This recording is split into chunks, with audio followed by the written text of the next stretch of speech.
No drugs in Surat city અન્વયે Surat police અને Surat crime branch, SOG અને અલગ અલગ બ્રાન્ચો અને પોલીસ સ્ટેશનો દ્વારા ડ્રગ વિરુદ્ધ સતત મુહિમ ચાલુ રાખી અને એના વિરુદ્ધ ડ્રગ માફિયાઓ વિરુદ્ધ સતત કાર્યવાહી કરવામાં આવે છે. આ જ એક કામગીરીના ભાગરૂપે સુરત ક્રાઇમ બ્રાન્ચને એક ઇન્ફોર્મેશન મળી હતી.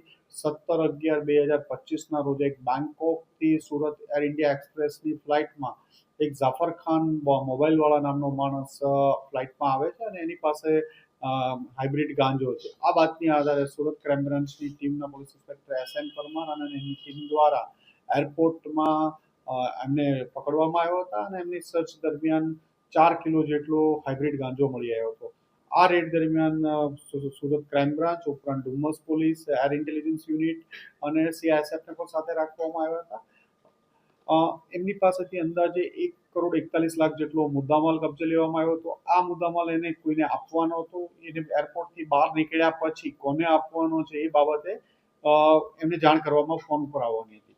ક્રાઇમ બ્રાન્ચની ટીમે એને પકડી અને એને અરેસ્ટ કરી એના 3 દિવસના રિમાન્ડ લેવામાં આવ્યા હતા. એમની ઘણી બધી પૂછપરછ કરવામાં આવી હતી. દરમિયાનમાં ફરીથી ક્રાઇમ બ્રાન્ચને એક ઇન્ફોર્મેશન મળી કે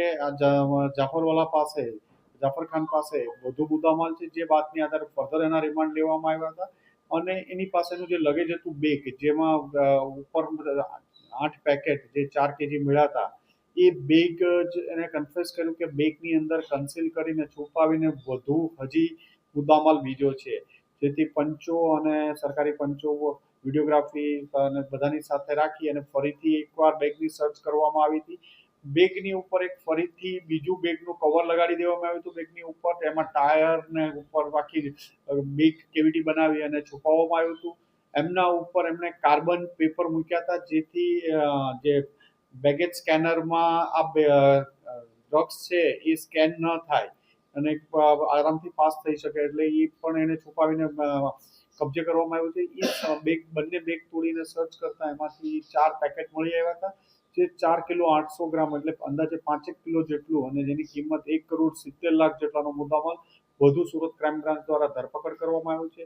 ફોઇલ પેપર, બેગ વધુ કબજે, જે કાર્બન પેપરની કબજે કરવામાં આવ્યા છે અને હજુ આમાં તપાસ ચાલુ છે. દરમિયાન ઘણી બધી પોલીસને ઇન્ફોર્મેશન આ કેસ બાબતે આગળ મળી છે, પણ હાલમાં કાર્યવાહી આ બાબતે ચાલુ છે અને આ ઇન્વેસ્ટિગેશનમાં ટોટલ 3 કરોડથી વધુનો મુદ્દામાલ કબજે કરવામાં આવ્યો છે. ડ્રગ્સ કેસની અંદર અન્ય કોણ સંડોવાયેલું છે અને શું નામો ખુલવા પામ્યા છે અને ઇન્વેસ્ટિગેશન દરમિયાન ત્યાંથી મોકલવાવાળા અને આગળની લાઈન પોલીસને મળી છે, પણ હાલ પૂરતું ઇન્વેસ્ટિગેશન ચાલુ હોય એટલે હાલમાં આ બાબતે આપણે કહી નહીં શકાય. બેંકોક સિવાય અન્ય ક્યાં ખાસ જોડાયેલા છે? તામિલનાડુ, ચેન્નઈ અને અલગ અલગ રાજ્યો, મહારાષ્ટ્ર સાથે આ કેસના તાર જોડાયેલા છે.